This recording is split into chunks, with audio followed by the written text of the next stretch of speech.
മഴക്കെടുതികൾ രൂക്ഷമായിക്കൊണ്ടിരിക്കുകയാണ്. വേനൽ മഴയാണ് ഇത്രയും കടുത്തത്. ഇനിയിപ്പോൾ സ്കൂൾ തുറക്കുമ്പോൾ അടുത്ത മഴ കാലവർഷം എത്തുകയാണ്. സ്വാഭാവികമായിട്ടും ഡിസാസ്റ്റർ മാനേജ്മെൻറ്റൊക്കെ ഒരുപാട് വീഴ്ചകൾ സംഭവിച്ചു. കാരണം ഇപ്പോൾ ഇങ്ങനൊരു മഴ അവർ പ്രതീക്ഷിച്ചില്ല.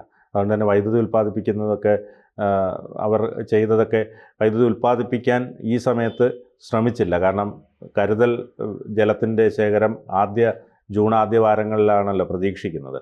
സ്വാഭാവികമായിട്ട് ആ സമയത്തൊക്കെ വൈദ്യുതി പുറത്തുനിന്ന് വാങ്ങുകയൊക്കെ ആയി. അതോടൊപ്പം തന്നെ KSEBിക്കും വീഴ്ചകൾ സംഭവിച്ചിട്ടുണ്ട്. അപ്പോൾ അതിനി എങ്ങനെ പരിഹരിക്കാൻ പറ്റും? ഇനി പഴയതുപോലൊരു പ്രളയത്തിലേക്ക് പോകാനുള്ള സാധ്യത കാണുന്നുണ്ടോ? രണ്ടായാലും നമുക്ക് ഈ കേരളത്തിൽ ഈ വർഷകാലം എന്ന് പറഞ്ഞു കഴിഞ്ഞാൽ ഇപ്പോൾ കുറച്ച് നാളുകളായിട്ട് വർഷകാലത്തിന് ഏതെങ്കിലും ഒരു ദുരന്തങ്ങളൂടെ ചേർന്നിട്ടാണ് വരുന്നത്. അപ്പോൾ നമ്മൾ രണ്ട് കാര്യങ്ങൾ നമ്മളിതിനെ കാണണം. ഒന്നത് ആഗോളതാപനത്തിൻ്റെ ഭാഗമായിട്ട് കാലാവസ്ഥാ വ്യതിയാനം വന്നിട്ടുണ്ട്. ആ കാലാവസ്ഥാ വ്യതിയാനത്തിൻ്റെ ഭാഗം നമുക്ക് ഇപ്പോൾ അടുത്ത മഴ പെയ്യുമ്പോൾ നമുക്കൊന്ന് പുറത്തേക്ക് ഇറങ്ങി നോക്കിയാൽ മനസ്സിലാക്കാൻ പറ്റും. അതായത് കുറച്ച് സമയം കൊണ്ട് കൂടുതൽ വെള്ളം ഭൂമിയിൽ പതിക്കുന്ന മേഘവിസ്ഫോടനം പോലെ ഉള്ള ഒരു മഴ പെയ്ത്താണ്. അപ്പം ഇത് പെട്ടെന്ന് ഒരു പ്രദേശത്തേക്ക് വന്ന് ഇടിച്ചിറങ്ങുകയാണ് ചെയ്യുന്നത്.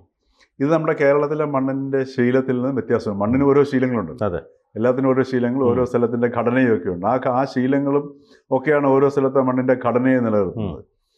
അപ്പോൾ ഇത് പെട്ടെന്ന് ഇടിച്ചിറങ്ങുന്ന സമയത്ത് ഇത് ഒഴുകിപ്പോകാനുള്ള സ്ഥലമില്ല. കാര്യം നമ്മുടെ ഈ കൺസ്ട്രക്ഷൻ, നമ്മുടെ വികസനം എന്ന് പറയുന്ന ഒരു സങ്കല്പം ഉണ്ടല്ലോ, വികസനത്തിന് വേണ്ടി എന്തും ചെയ്യാവുന്നുള്ളൊരവസ്ഥയാണ്. അപ്പോൾ ഈ വികസനത്തിൻ്റെ ആ ഒരു ഇത് വെള്ളത്തിന് ഒഴുകിപ്പോകാൻ ഇടമില്ലാത്തത് കൊണ്ട് ഇത് തങ്ങി നിൽക്കുകയും പല സ്ഥലങ്ങളിലും നമ്മുടെ കേരളത്തിൽ ഉണ്ടാകാൻ പോകുന്നത് ഈ മലമ്പ്രദേശങ്ങളിൽ മാത്രമല്ല അല്ലാത്ത പ്രദേശങ്ങളിൽ പോലും വ്യാപകമായ ഇടിച്ചിലുകൾ ഇനി ഉണ്ടാകുന്നുള്ളതാണ്. ഇപ്പം തന്നെ നമ്മുടെ ഈ ഒരു ബിനു പറഞ്ഞതുപോലെ വേനൽമഴ ശരിക്കും പറഞ്ഞാൽ കാലവർഷം തുടങ്ങിയെന്ന് പറയുന്നെങ്കിലും നമ്മുടെ ജൂൺ ആയില്ല. ജൂൺ നാളെ ആവത്തേ ഉള്ളൂ. അപ്പോൾ ഇപ്പം തന്നെ ഒരുപാട് മഴക്കെടുതികൾ പല സ്ഥലങ്ങളിൽ നിന്നും റിപ്പോർട്ട് ചെയ്തു. ഇതിന് പുറമെ വേറൊരു പ്രതിഭാസം എന്ന് പറയുന്ന സാധനം ഈ കാറ്റിൻ്റെ ഗതിയാണ്. ഈ കാറ്റിൻ്റെ ഗതിയിലും വളരെ എന്താ പറയുക, ഒരു പതിവില്ലാത്ത രീതിയിലുള്ളൊരു ഗതിമാറ്റവും പ്രത്യേകതകളും കാറ്റാണ്. പലപ്പോഴും മരമൊക്കെ ഒടിഞ്ഞ് അതായത് ഈ കഴിഞ്ഞ ദിവസം എൻ്റെ ഒരു പേഴ്സണൽ എക്സ്പീരിയൻസ് പറയുകയാണ്. ഒരു അര സെക്കൻഡ് നേരം അല്ലെങ്കിൽ അര മിനിറ്റ് നേരം ഉണ്ടായിരുന്നൊരു കാറ്റാണ്. ഈ കാറ്റ് ഒരു ഭയങ്കരമായ അട്ടിക്കുന്ന പോലെ വന്നിട്ട് നമ്മുടെ ആ പ്രദേശത്തുള്ള മരങ്ങൾ അട്ടിക്കുകയും പിന്നെ തുറന്നു കിടന്ന വീടുകളുടെയൊക്കെ ഈ ജനലുകൾ അടയ്ക്കുകയും പിന്നെ അങ്ങനെയൊക്കെയുള്ള സ്ഥലം ഒരു മിനിറ്റാണ് നിലനിൽക്കുന്നത്. അപ്പോൾ ഇത് ഇങ്ങനെ വരുന്നുണ്ട്. അപ്പോൾ ഇത് ഈ ആഗോള താപനത്തിൻ്റെ കാലാവസ്ഥാ വ്യതിയാനത്തിൻ്റെ ഭാഗമായിട്ടുള്ള അവസാനം.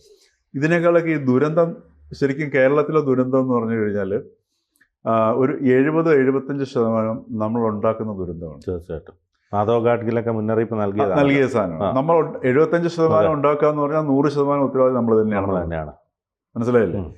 അപ്പോൾ ഇപ്പോഴത്തെ ഒരു അവസ്ഥ എടുത്ത് നോക്കുക. ഇപ്പം നമുക്ക് ഇന്ത്യയിൽ ഏറ്റവും കൂടുതൽ അരിയാഹാരം ഉപയോഗിക്കുന്ന ആരാണ്? കേരളീയരാണ്. അപ്പോൾ ഏതൊരു മനുഷ്യ സമൂഹത്തിൻ്റെയും പ്രാഥമികമായ ഒരു കർത്തവ്യമാണ് അവൻ്റെ ആഹാരം ഉറപ്പാക്കുക എന്നുള്ളത്. നമുക്ക് ഇന്ത്യയിൽ ഏറ്റവും അനുയോജ്യമായിട്ട് കൃഷി ചെയ്യാൻ പറ്റിയ, നെൽകൃഷി ചെയ്യാൻ പറ്റിയ ഇടങ്ങളുള്ള സ്ഥലവും നമ്മുടേതായി കേരളം തന്നെയാണ്. കുട്ടനാട് അല്ല, പാലക്കാട്, കുട്ടനാട് രണ്ട് സ്ഥലങ്ങളിൽ നെല്ലറവ് പോലെ ഉണ്ടാകും. കാര്യം ഈ നിലവില്ലാത്ത ഒരു സ്ഥലവും ഇല്ല. അപ്പോൾ ഈ നമ്മളുടെ ഈ കാലാവസ്ഥയിലെ കേരളത്തിൻ്റെ കാലാവസ്ഥയെ സന്തുലിതമാക്കി നിർത്തിയിരുന്നത് ഈ ചതുപ്പും നിലങ്ങളുമാണ്. ഈ വെള്ളം വീണ് കഴിഞ്ഞാൽ ഇതിനെ ഭൂമിയിലേക്ക് സ്വീകരിച്ച് എടുത്ത് നമ്മുടെ ഭൂഗർഭജലത്തെ സമ്പുഷ്ടമാക്കി നിർത്തിയിരുന്ന ഒരു പാരിസ്ഥിതിക സംവിധാനമായിരുന്നു വയൽ. വെറും നമുക്ക് ഭക്ഷണത്തിന് അല്ലെങ്കിൽ നെല്ല് കൃഷി ചെയ്യാനുള്ള ഇടം മാത്രമായിരുന്നില്ല വയൽ.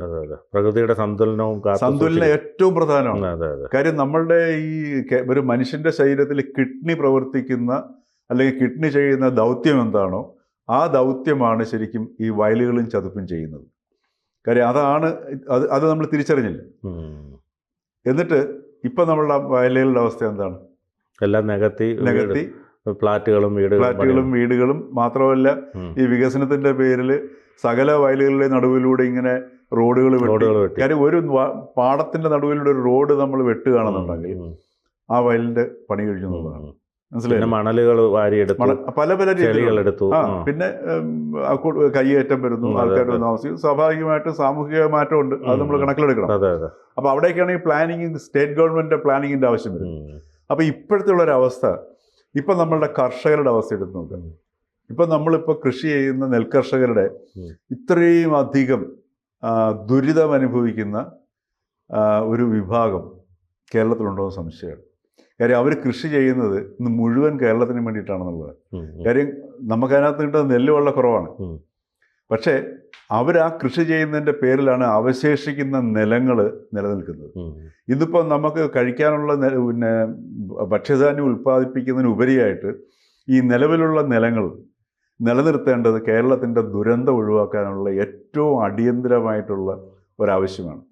അപ്പോൾ ഇപ്പോൾ ഏറ്റവും ഒടുവിലത്തെ ഒരു റിപ്പോർട്ടുണ്ട്. 1 ഏക്കർ കൃഷി ചെയ്യുന്ന ഒരു നെൽകർഷകനോ അല്ലെ കർഷകയ്ക്കോ, 1 ഏക്കർ നെൽകൃഷി എന്ന് പറയുമ്പോഴത്തേക്ക് ഒരാൾ കൃഷി ചെയ്യാൻ ഇറങ്ങി തിരിച്ചു കഴിഞ്ഞാൽ അതിൻ്റെ ഉടമസ്ഥനാണെങ്കിലും അതിൻ്റെ പിന്നിൽ നിന്ന് മാറാൻ പറ്റത്തില്ല, അല്ലേ? ഓരോ ദിവസവും ഈ നെല്ലിനെ നോക്കി വരുത്തും. തീർച്ചയായിട്ടും. അപ്പോൾ ഇങ്ങനെ ഒരു വർഷം ഈ 2 വിള കൃഷി ചെയ്ത് കഴിഞ്ഞാൽ ഒരു കർഷകന് കിട്ടുന്നത് ഒരു മാസം കിട്ടുന്നത് 2733 റുപ്യയുടെ വരുമാനമാണ് കിട്ടുന്നത്. കാരണം ഇന്ന് 28 റുപ്യയാണ് 1 കിലോ നെല്ല് സംഭരിക്കുന്ന താങ്ങുവില. കേന്ദ്ര ഗവൺമെൻറ് കേരളത്തിൽ താങ്ങുവില ഉയർത്തുമ്പോൾ ഈ സംസ്ഥാന ഗവൺമെൻറ്റിൻ്റെ ഒരു വിഹിതമുണ്ട്. ആ വിഹിതം എന്ന് പറയുന്നത് ഇതിൻ്റെ പ്രോത്സാഹന വിഹിതമാണ്. ആ പ്രോത്സാഹന വിഹിതം ആദ്യം ഏറ്റവും ഒടുവിൽ കേന്ദ്ര സർക്കാർ താങ്ങുവില 2021 കൂട്ടിയപ്പോൾ ഈ പ്രോത്സാഹന വിഹിതം ഗവൺമെൻറ് 8.20 നിന്ന് 5.20 വെട്ടിക്കുറച്ചു. സംസ്ഥാന ഗവൺമെൻറ് ഇപ്പോൾ 69 പൈസ വീണ്ടും കൂട്ടിയിട്ടുണ്ട് കേന്ദ്ര സർക്കാർ 1 കിലോയുടെ. എന്നിട്ട് ഇപ്പോൾ ആകെ 1 കിലോയ്ക്ക് കിട്ടുന്ന 28 റുപ്യയാണ് നെൽകർഷകന് കിട്ടുന്നത്. ഈ ചില ചാനലിലൊക്കെ കാണാം, ചില അമ്മമാരൊക്കെ 82 വയസ്സായ സ്ത്രീകളൊക്കെ കിടന്നിട്ട് കരയുന്നത് കാണാം. മാത്രമല്ല കുട്ടനാട്ട് അവസ്ഥയൊക്കെ എടുത്തു നോക്കും, കുട്ടനാട്ടും പാലക്കാടും ഒക്കെ ഈ നെല്ലവരും മെതിച്ച് കൂട്ടിയിട്ട് കഴിഞ്ഞാൽ ഇത് സംഭരിക്കാനുള്ള സംവിധാനമില്ല. നമുക്കൊരു ലോജിസ്റ്റിക് സംവിധാനമില്ല, ഒരു ശേഖരിച്ച് വെക്കാനുള്ള ഇടവോ ഒന്നും തന്നെ ഇല്ല. ഒരു മഴ പെയ്താൽ കഴിഞ്ഞു.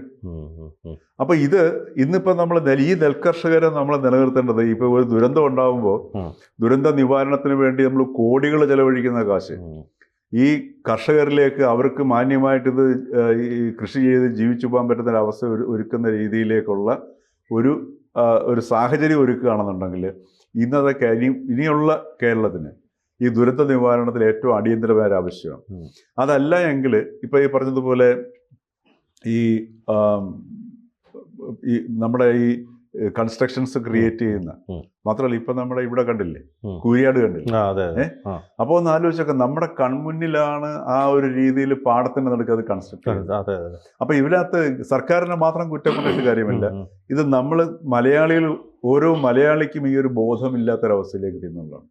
അത് ശരിക്കും പറഞ്ഞാൽ അവൻ്റെ നിലനിൽപ്പിനെ കുറിച്ച് പോലും മലയാളി ബോധവാനാകാതെ മറ്റെന്തിൻ്റെ പിന്നാലെ പോയി ഓടുന്നതിൻ്റെ, സങ്കല്പിച്ചിങ്ങനെ പായുന്നതിൻ്റെ ഒരു ഫലം കൂടിയാണ് ഈ ദുരന്തം. ശരിക്കും പറഞ്ഞാൽ മലയാളിയുടെ ശ്രദ്ധയില്ലായ്മയാണ് ഈ ദുരന്തത്തിന് കാരണം. കൂടുതൽ വാർത്തകളും വിശേഷങ്ങളും നിങ്ങളിലേക്ക് എത്താൻ ABC മലയാളം സബ്സ്ക്രൈബ് ചെയ്യുക, ബെൽ ബട്ടണും അമർത്തുക.